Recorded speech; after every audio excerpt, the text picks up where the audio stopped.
Hi, I'm JP Tooney. I'm the host of JP Survivor, all 4 seasons. And I was looking back in the archives lately, working on the wiki, updating the wiki. I have a wiki, check out the wiki. And I was reminiscing on the good old days. And I came back and realized that despite having 4 full seasons of Survivor out on YouTube and 1 more coming down the pipe, there were a lot of challenges that I haven't gotten to use or show off over the years. 9 in total. And they're no good just rotting away in a dusty old Minecraft world that's never going to get used again. So, I'm going to take you on a tour through 5 years worth of JP Survivor challenges that just didn't make it to the small screen. Oh, also, if you haven't seen all my seasons and you don't want to get spoiled on who comes in 5th place in Survivor Bandia Tera or anything like that, I recommend skipping past those seasons sections. But for now, we start out with... Yeah, so fun fact about this season, it was originally going to have 13 players, and there was going to be a similar twist at the start as I had in North Dakota. But... the day of recording, between the one person who actually applied of his own volition, 3 friends that I'd personally bugged to play that season, 5 people who I reached out to play like the night before recording, and the 3 people that were invited by their friends who were already on the cast, I decided that 13 players was kind of an unrealistic goal, which is a shame because I had to cut one of my favorite challenges because of that. This was going to be called 35 Flags. It was a capture the flag game. Each tribe had 17 blocks of wool in their own tribe color, and there were these 5 neutral ones in the middle between the 2 islands. And whichever tribe had the most at the top of their towers at the end of the challenge would win immunity. And 17 plus 17 plus 5, that's 39 wool blocks. I'm not sure why this one was called 35 Flags. But the challenge would be a total free-for-all. The tribes all had shit they'd use to kill each other for like 20 minutes. If you died, you would drop the wool. They'd place them at the tops of these towers over here, and they all had little micro games that you had to do to get to the top. Nothing too crazy. But this one had ladders going around the side. This one was buried in the ground. It was a little bunker. Man, this challenge is cool. Yeah, so unfortunately, this one had to be cut because instead of like the other ones that were around this point in the season, like the basketball one from episode 2 or the inchworm challenge from the 3rd episode, because those challenges all had components in that final 5 flashback challenge, and if I didn't have those in the episode, it wouldn't really make sense as a challenge. That's a real shame. The colors on this one all look really good. And also, these bunkers all had a cultural tie-in. The Bandia Tera lore talks about the battles of Bandia from the 1880s, and this would have paid homage to that. But, what can you do? At least it's getting its due in this video.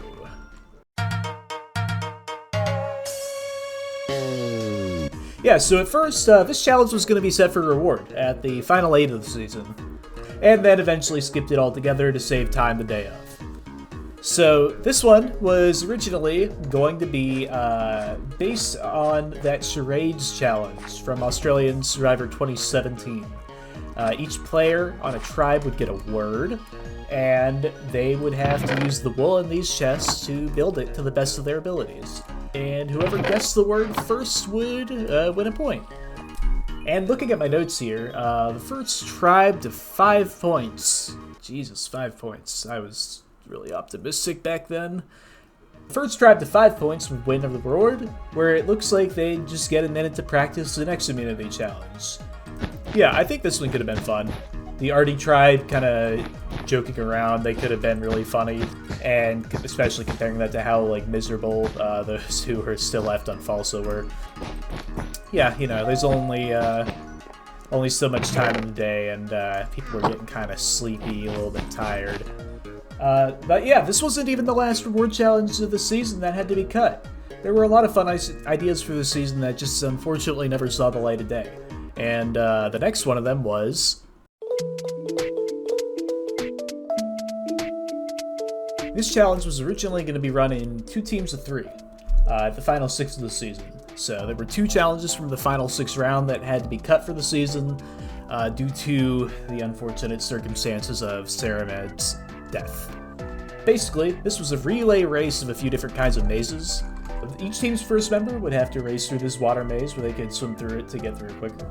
But the trade-off would be they can't see where they're going. Or if you are feeling like a little baby, you can get up and manually swim through the rest of it. And I kind of wound up reworking that for North Dakota in that one, the challenge that Echo got the car in. The second member of the team would have to traverse this fence gate maze where they would have to go through it as quickly as they could, uncovering it as they went by opening up these little fence gates down here. And it was up to them how much of the maze they wanted to leave visible or close as they went, going a little bit slower but making it a little bit harder for the other guy. You never know what can pay off in the end.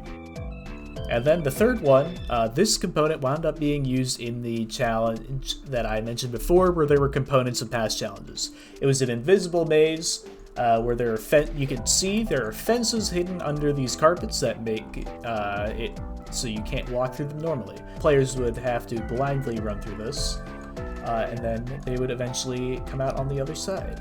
If I can ever get... Yeah, fuck this. This one was frustrating. It's possible, but I am demonstrating why it's not doable. And eventually get to the end to this little shrine with their team's colored block. And then, once they get the block, they gotta go back and they gotta do it all over again. Then, the first team to have someone run up this final platform and place the block in their chute would win the reward. The first team to do that would win a reward.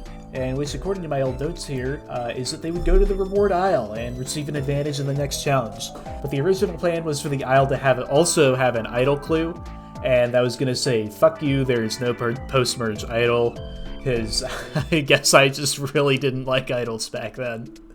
But that wasn't all. There is one more challenge that had to get cut from Bandia Tera's lineup, and if you're a fan of vintage JP Survivor history, you'll be shaking in your boots once you see this one. Yeah, baby. Here it is. The JP Survivor North Dakota Memory Challenge. Except it's in Bandia Tera. It's the JP Survivor Bandia Tera Memory Challenge. So this is the one from the Final 5 in North Dakota. It's the one that lasted 90 minutes. I give them a sequence of colors. They replicate it on the signs behind them. And by going under and around this little pontoon here with every block. If you got it wrong, any of the sequences, you would be eliminated. And the last person standing would win individual immunity. Also, this one is based off of a memory game from Solitary 2.0, the best season of Solitary. And the advantage that I mentioned from the last challenge would have been an extra life in this one, which I think it's ultimately for the best if this one had an extra year to kind of ferment before it got used in the episodes. Otherwise, this could have been the end of JP Survivor. So that's the end of the Bandia Tera challenges. And there's some fun ones, but now we will bid farewell to the lush tropical islands of the Indian Ocean, and we will move back into the Great Plains of the United States. Yeah, I'd say all things considered, this season went a good bit smoother than last time. In all, there were only 3 challenges that had to be unused this time around. One of them, it was cut because I came up with a better idea and replaced it. One was cut for time, and one I just kind of forgot to play it and made the craziness of the early game that season. That's how it goes sometimes. But that means the first one we'll be looking at today is that one. So, here is... Hey, this looks kind of familiar. Yeah, this is the Mixer. Kind of reused this one in Mushroom Kingdom. But this time it would have been 3 tribes of 4 instead of 4 pairs. And it's based off of that well-known one from Survivor, the Amazon, and All-Stars. Yeah, so basically this is a big old game of Go Fish. So let's say I'm here at Amazon Station number 1. And I look in my chest here, my little box, and I see all these blocks. And I say, you... At Kaleo Station number 2, do you have a piece of red wool? And then, the little asshole over here at Kaleo Station number 2, he would look into his chest and he would not see an orange wool block. And so he would tell me, no, I don't. Eat shit and die. So I would get no points that round. But if I'm here at the Clio station number 2 and I see the birch log, I say, "Hey you, Amidon station number 1, you got a birch log in your chest there, cutie?" And then over here at Amidon station number 1, I would look in here and I would see the birch log, so I would have no choice but to tuck my tail between my legs and give it back to this guy. So yeah, you're making pairs.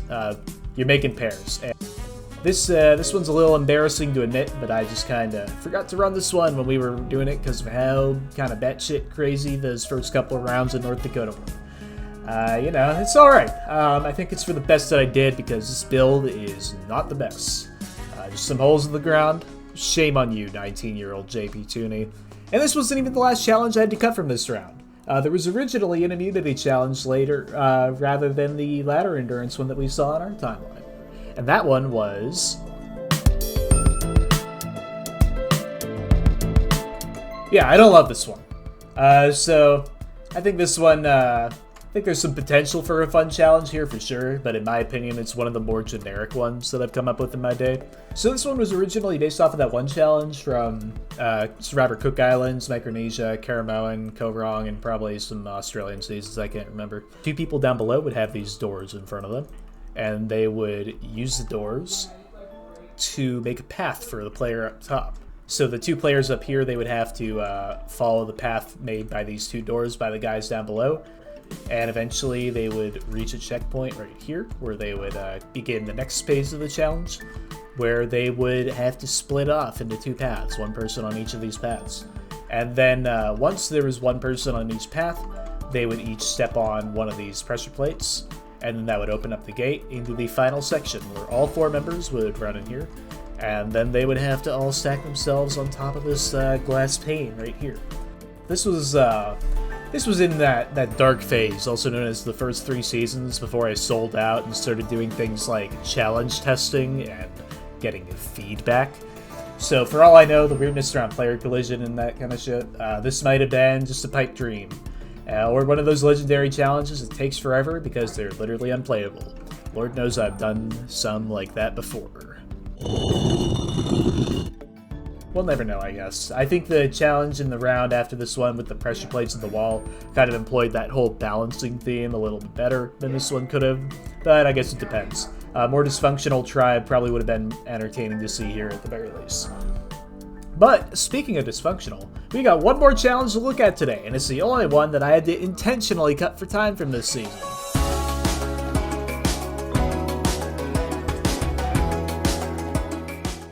So, this would have been the season's, quote, creative challenge, because always gotta have one of those. So, at the camp of the 2 tribes, which in our timeline wound up being the Amidon camp, the players would have been told that they had 15 minutes to construct an SOS signal, and whichever one was the most visible from the air would win a reward for that tribe, a visit to the Theodore Roosevelt National Park. So yeah, I wound up pushing this reward into the last immunity challenge because of how long the season was taking. I mean, my god, we were a whole 8 hours in. And the 2 tribes at the same campsite would have added a kind of funny wrinkle to what was ultimately kind of a stock building challenge. But they would have had to destroy Gov and Liz's beautiful builds here, so I think it's, you know, probably for the best that it didn't get to do its thing. And hoping that Cleo would have won a second challenge in a row might have been a little bit too tall of an order at the finals 6 of the season. Yeah, this one also would have been at the final 6, so, you know, if he was doing bad enough, it could have been Red or JJ just here alone doing a reward challenge, which, you know, that would have been kind of funny. But next, we move on to the first truly Behemoth season itself. Let's talk about... yeah, so, actually, all the challenges in this season got used. There's nothing to show here. No wonder the season took 20 hours. I mean, at least it didn't take 21. You stupid. No, I'm not. What's 9 plus 10? 21. No, I'm not. What's 9 plus 10? 21. You stupid. Welcome back. It hasn't been too long to Mesopotamia. So this season saw 2 unfortunate circumstances that kind of forced it to compress a little bit, leaving 2 unused challenges in its wake. And to be honest, these 2 getting cut, probably for the best. It probably would have been at least an extra hour of recording just from these 2 alone. The first, though, it was a little bit less toxic, a little bit more fun.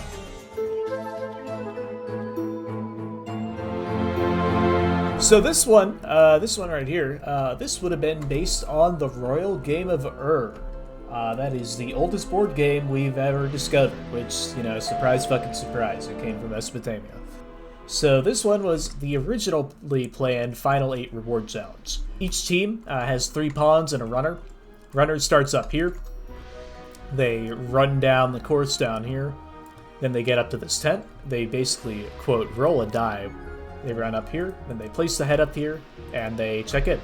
And you say, okay, I want, you know, Jose Gonzalez 2012 to move 3 spaces up here. And then the process would repeat, slowly moving pieces all the way up and back and down the board until everyone is at the end. And also, that blue space there in the middle, where the teams kind of meet in the middle of the board, that's the attack zone space. First team to have all 3 members reach the end of the board would win a reward. And it was not Applebee's. That was originally planned for the final 5, I know. I moved it up to the final 8 in our timeline because I figured at, you know, 12 hours versus 96 hours in, people would have thought the reward was a lot funnier. The original final 8 reward would have been at this kind of dumpy-ass little straw hut site in the middle of the marsh, where the players would, they'd each get a hut. They'd get to snooze here for the night. And I think I would have told them to send one person back to the camp that wouldn't get to come on the reward because, you know, that would have been funny. But as you can probably guess, this was pushed out due to Fuckstrop. The Drinking Games Challenge was set to run as the first one after the swap. Yeah, there was a swap for this season. But I think it worked better as a post-merge reward, that Drinking Games one, because it was a little bit more fun for everyone involved. Everyone kind of cut loose. Chris baby rage, that was funny. But regardless, that was not the worst one.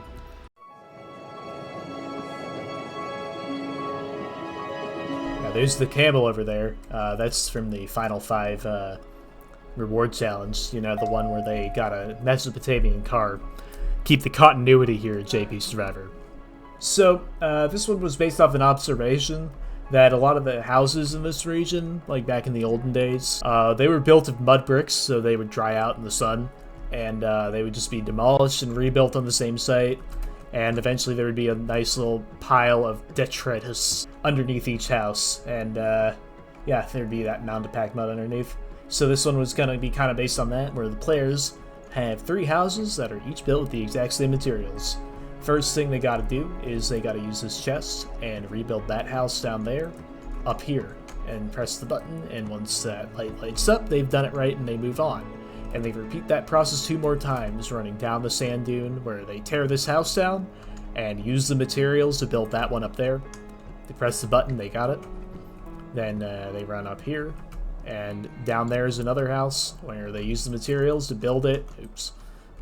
They build it here with the materials from this house. Then once you build that last house, you tear it down, get the flint and steel underneath, run all the way back up the dunes, and light your torches up here. And the first person to do that would win the Final 5 immunity. Yeah, this is a really good idea for when the season is over 20 hours in and everyone just kind of wants to die and you have someone that's been trying to quit for the last 8 hours. Pepe said that he'd hold on until that tribal council, then leave the game at that point. So I was trying to expedite this round as much as I could, especially for his sake. And yeah, it's for the best that this one got cut. I think it's one of the most cinematic ones. I really love the visuals of people running like parallel to the dunes, or perpendicular to the dunes. You know, the Drinking Games challenge that had them running parallel to the sand dunes, this one would have been perpendicular, would have been cool. But, you know, it is what it is. So yeah, there's 9 unused challenges for you. Some saw new life in later seasons. Some were doomed to the fiery pits of JP Survivor hell. That's not a bad idea for a season. I might have to write that one down. But for most of these unfamiliar ones, I'd say never say never. There's always a chance that one can make a reappearance in the future. For sure. Some of these look pretty fun. And that's the end of it. Thanks for sticking around to the end of this video. I just rambled for, I don't know. But this is a new type of video for me to be putting out. I don't really, you know, I'm kind of used to more like very sanitized, very highly edited, not more that are kind of conversational like this one. It's one-sided conversation, but you know, if y'all like it, I might start putting out videos like this in the future. No promises that it'll be anything even close to regular, especially while I'm building this next season, or frequent for that matter. But still, you know, some to break up the off-season can be fun while I'm putting the next map together. But regardless, thanks again for watching. Check out the wiki and the solitary and everything that I just mentioned in this video, and I'll see you in the next one.